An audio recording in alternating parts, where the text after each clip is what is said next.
Hi guys, James at RampantLionReviews again for you today with another beer review. For this one we are going to return to Sweden once again, and we're going to head up towards Göteborg once again, or Gothenburg as you would say in English, to the little town of Mölnlycke. So for this one we're going to revisit Poppels Bryggeri, and we've got one of their special beers today. This one is Projekt 8, and it's a double oatmeal stout, so it should be really nice. It's brewed with coffee from Johan and Nyström, who are quite a well-known coffee manufacturer in Gothenburg if I remember correctly, but it should be very nice. The reviews that I saw of it seem to be very positive, so I'm interested to see what this guy's like myself. The last Projekt beer I had was very nice from these guys, so I've got much hope for this one, and this is only my third review if I remember correctly from Poppels, so should be interesting to return to these guys once again. But anyway, as is usual with my beer reviews then, I'll tell you a little bit about the brewery. If you do want to get straight to the tasting, just fast forward. All the usual websites are in the video description below. That's the brewery website, the link to my other Poppels reviews I've done before. There's all the usual social media, so do check that out, and if you want to see more beer reviews,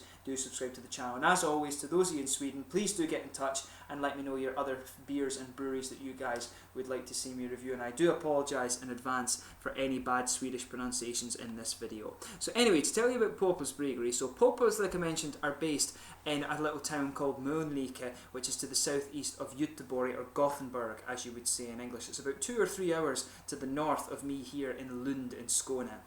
But the brewery is named after that owned by Johan Poppel, who was a well-known German-Swedish brewer who actually spent most of his life in Varberg and Gothenburg, but he was born between 1605 and 1610 in Lower Saxony in Germany, and he moved to Sweden with his family in the 1620s. He met his wife Katarina Krakow between 1624 and 1628, and later went on to found Gothenburg's first brewery with her officially in 1649, but it's thought that the pair were brewing since the year 1638. He's also said to have written down the protocol for the city of Gothenburg in Swedish for the first time as opposed to German. But the brewery apparently remained in the Poppels family for a very long time, and the most famous site of the brewery in Gothenburg was actually Stigsbergs Torget.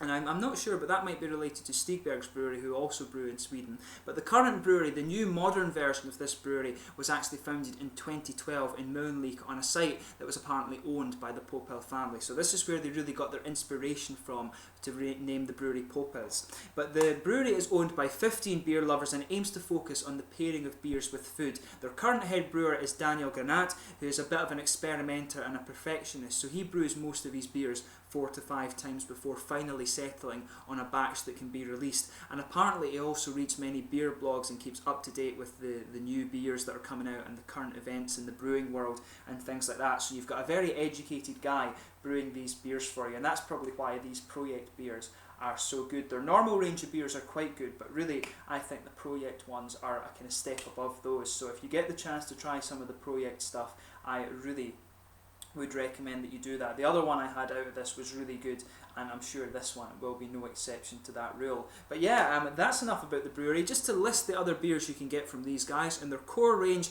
there's the American Pale Ale, Belgisch Wit, Brown Ale, Double IPA, Extra Special Bitter, the India Pale Ale, and the Russian Imperial Stout. The Imperial Stout is supposed to be very nice, so that's probably a good one to start off with if you're looking at the core range beers. But as I mentioned, they also have this series, the Projekt series, which is their experimental beers, and they also have some of the seasonal beers as well that you can keep an eye out for. But a brewery who've been around for quite a little while, and they're distributed all throughout Sweden, so this is probably one of the easier breweries for you to find if you're looking for Swedish beer outside of Sweden. I think they do export these days, so keep an eye out, and if you can get the Projekt beers, which I'm not sure about outside Sweden, do give them a go, but their core beers, especially the stout, are very good. But anyway, let's actually get on to the tasting of this beer itself. So as I mentioned to you at the start of the video, this one is a 10% oatmeal stout. It's an imperial stout brewed with coffee from Johan och Nyström coffee and tea merchants in Gothenburg, and apparently there was only 8,000 bottles of this beer produced. I bought this in the small portier range that came into Systembolaget on the 18th of March 2016. As I always tell you, in Sweden we have the nationalised beer shops, so you do get a bit of a limited selection, but every second Friday you get some small batches of beers that come in. So every Friday at lunchtime I run to the shop and then go back to uni with my bag clinking full of beer bottles, which everyone laughs at. And I just say, well, I'm Scottish, but that's the way it goes. But yeah, this was one of the ones that I got on the 18th of March, and the last one I think was sometime in October or something like that, but they've had a number 7 in between. The last one I reviewed for you was number 6, and I remember it being a really nice, I think it was an IPA or a pale ale, but it was very good. But there you can see the kind of typical Poppels artwork. They've got this kind of almost comic book style label. Actually, it looks really nice. It's like an old American style comic book. You can see the Poppels on the bottle cap there. It tells you a bit about the brewery in Swedish, and also a little bit about Johan och Nyström. And it just says they like to combine all different types of coffee to give you a fantastic flavour, and all things like that. Come and visit us and see the results, basically, it says. And it tells you a bit about the style of this one on this back. It says they were founded, in your hand you have a double oatmeal stout. This was very popular in England around the 1800s for its strong flavours, remember, and we have created coffee to give it a very stark taste, or a very strong taste I should say. Stark, of course, strong in Swedish. But yeah, let's get this guy out and we'll get on with the tasting here. It should be really quite nice. Yeah, so as you can see, a nice smoky opening on this one. I got a little bit on my hand as I opened it up, but not too much on me. Yeah, just a little drop on the floor, but yeah, as you can see, most of it ended up in the glass, so that's exactly what you want. If you do that in a Scottish pub, you're in trouble. If you spill somebody's beer, then you'll know about it. But yeah, as you can see, it's poured exactly how you expect an imperial stout. A nice dark ebony rosewood colour. There's some big bubbles sticking towards the side of the glass, quite a few little ones just going up towards the bottom of the head. No transparency to it at all, but that's probably just because of how dark it is. If I hold it up to the light up here, I can see a little bit of a ruby tint to it, but overall it's like a very dark kind of cola-ish colour, this one. But you can see there was a half finger of a frothy beigey tan head on this one. Actually, it's quite a light beige head, but it looks very nice. That head is just fading away to be a very thin foamy layer, and without paying too much attention to the aroma, you can smell the oaty kind of bready character coming out of this one right off. So let's have a closer look at that aroma before we give it a try. Yeah, when you put your nose further into it, you can smell the coffee coming out of this one. Yeah, definitely a kind of roasted coffee malt in this. It smells really nice, actually. It does smell like a nice coffee. I'm not a coffee drinker at all. I never ever drink coffee, and I don't drink tea either. I just never got into it. But I have to admit, I do like the coffee stout, so maybe I should give it a try. But I think beer is probably a good enough habit for the moment, you know. But yeah, there's this nice, dark, almost musty coffee note under this beer. Really nice. That just underpins it, and you can smell the oaty characters coming out too. When you sugar it up, you start to get a bit more sweetness out of it. There's a little bit of chocolate, I think, but really it's dominated by the coffee. And I mean, when it's got coffee added to it, that's exactly what you'd expect. The coffee and oatmeal really start to shine in this beer. You can pick up a little bit of a red fruity ester. It's a little bit sharp, maybe raisins or plums, but that mixes in quite well with some of the more pungent notes out of the coffee, I would say. But there's an oatmeal bready character underneath that. I'm not picking up like too much. I'm picking up a little bit of chocolate, maybe a bit of vanilla, but no real brown sugars or anything in there. It's black malt, coffee malts coming out of this one first and foremost. A little bit of the oatmeal bready character underneath. But yeah, some kind of sharp tropical, not tropical fruit notes, some red fruit esters coming out of this one. Plums, raisins sort of thing. Yeah, you can get there's a good bit of earthy hop in this as well, I would think. There's probably been some English hops used in here. I think that's fair to say, but take a little bit of time and smell this one before you actually get stuck into it. But yeah, that's an interesting beer. The coffee aroma in that does smell really nice. Normally I'm not such a great fan of coffee stouts, but I've decided that I'm going to actually try and get into this style. So we'll see how we get on with this one. So this is Projekt 8 from Poppels Bryggeri in Mölnlycke near Göteborg, Gothenburg in Sweden. Skål. Let's get stuck into this guy.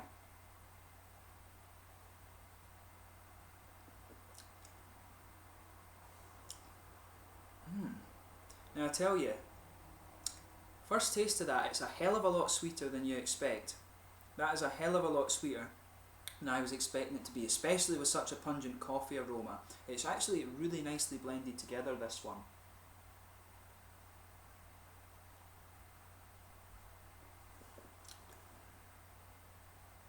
See, they've managed to do the coffee here that's nice and sweet. When I was expecting a coffee stout, the ones I've had before have been very bitter and very dark. This one has a good bit of sweetness with it, and it just, as I'm sitting chatting away to you here, you feel the coffee, the dry and more bitter aspects of the coffee just gradually coming in and sitting there in the aftertaste. And that's really nice actually. I do like how it was sweet and then it just fades away and gives you some of these coffee bitter characters. This is very nicely done. So as I say, if you like coffee stouts, I can see you liking this one. I've not tried too many of this style, but I promise you, on the basis of this one at least, I can be convinced otherwise that I should do more of these.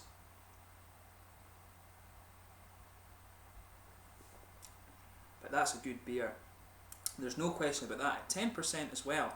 I'm surprised at how well this one covers its alcohol. You'll notice that this beer doesn't really have any of the kind of typical boozy notes that you would expect from a beer of this ABV. This is very well done. Thumbs up to Poppels Bryggeri for this one.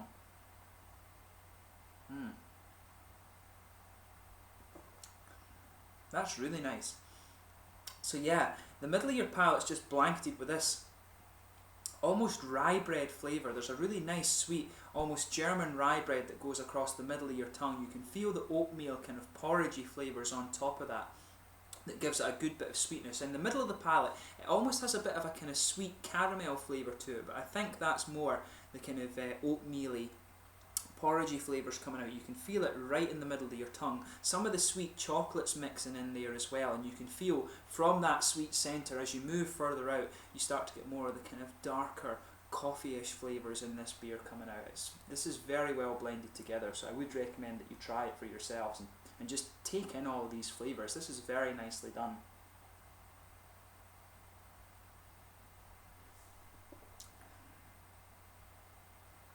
I want to say there's a little bit of vanilla in here as well. The coffee it's the chocolate, and the chocolate flavour feels as if it has a little bit of vanilla in there. But this is really nice actually. If this is what a lot of coffee stouts are like, I really do need to try more. I've only tried one or two, and really, I'll be honest, I've avoided them because I'm not such a great fan of coffee. I do like dark bitter stouts, but maybe I actually need to try the ones that are more specifically coffee and just see how we get on. But this is nice. Definitely try this beer.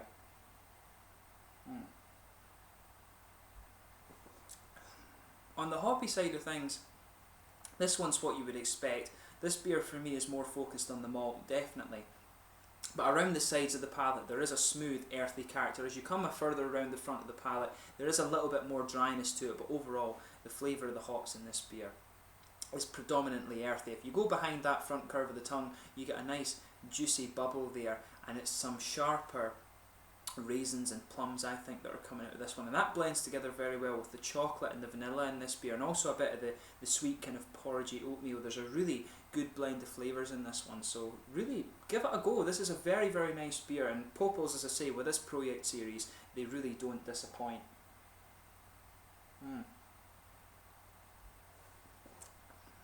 Whole host of things going on in this one, but that coffee, the coffee flavour in that is very nice. It's almost got a little bit of earthy character to it, which just underpins it. It's almost a little bit peaty actually. It reminds me a little bit of some of the peaty whiskies and some of the more peaty smoke beers that I've reviewed for you actually, but it's very nice. This is a really good beer and I would recommend you try it. Maybe I need to go and have a coffee at Johan and Nynstrom and see how I actually get on with it, but that's a very nice beer actually. In terms of the mouthfeel, this one, I would say mid-bodied, definitely mid-bodied, but it's quite oily at the same time, so it could well be pushing the full-bodied thing. Carbonation is very, very smooth. There's a good balance between the sweet character in this one. It does lean, I was surprised at how sweet it is. It is slightly more sweet than it is bitter, but as I said, the slightly coffee bitterness is quite smooth, and it does start to build as you move into the aftertaste. The hoppy side of the beer is really smooth, and just behind the front of the palate, there's some nice, slightly sharp, juicy, fruity esters in there, but overall, the mouthfeel of this beer suits it very well. The flavours blend together beautifully. So yeah, I would highly recommend that you have a go at this beer. This is very nice. And it's really made me think that I need to try a few more coffee stouts. It is an oatmeal stout, it says. I've talked more about coffee stouts in this one, but it does say that it's a coffee stout. You do often get coffee oatmeal stouts, But for me, this is a really nice beer actually. I need to try more oatmeal stouts, I guess, and also more coffee stouts. But yeah, very, very nice. Johan and Nystrom obviously have some very nice coffee as well. The coffee flavour in this is really nice, and it holds its alcohol very well. Like I was saying, there's not too much in the way of alcohol warmth in this beer. But that said, it is more of a sweet malt flavour that you get from this one, so perhaps that is what's covering it a little bit. But yeah, the main point of this review, if you come across this beer, you need to try it. It's pretty damn good actually. I have enjoyed reviewing this one for you. So if you are lucky enough to find Projekt from Poppels Bryggeri in Mölnlycke, I would recommend that you have a go. I'm not sure how likely you are to find this beer outside of Sweden, but if you do come across it, I'd say snap it up. It's very nicely done. So go and check out Poppels Bryggeri, and also check out Johan and Nystrom Coffee in Gothenburg. It should be really a nice beer. I'm sure you'll enjoy it. But as always, I hope you've enjoyed this beer review. Until the next time, please like, subscribe, share, all the usual YouTube stuff. Go and check out Poppels Bryggeri and also Johan and Nystrom. Let me know your own thoughts on this beer in the comment section below if you have tried it for yourself. Until the next time, it's Slangy just now. Go and check out all the social media and do subscribe if you enjoyed the video. Cheers just now, and I will catch you soon. Slangy.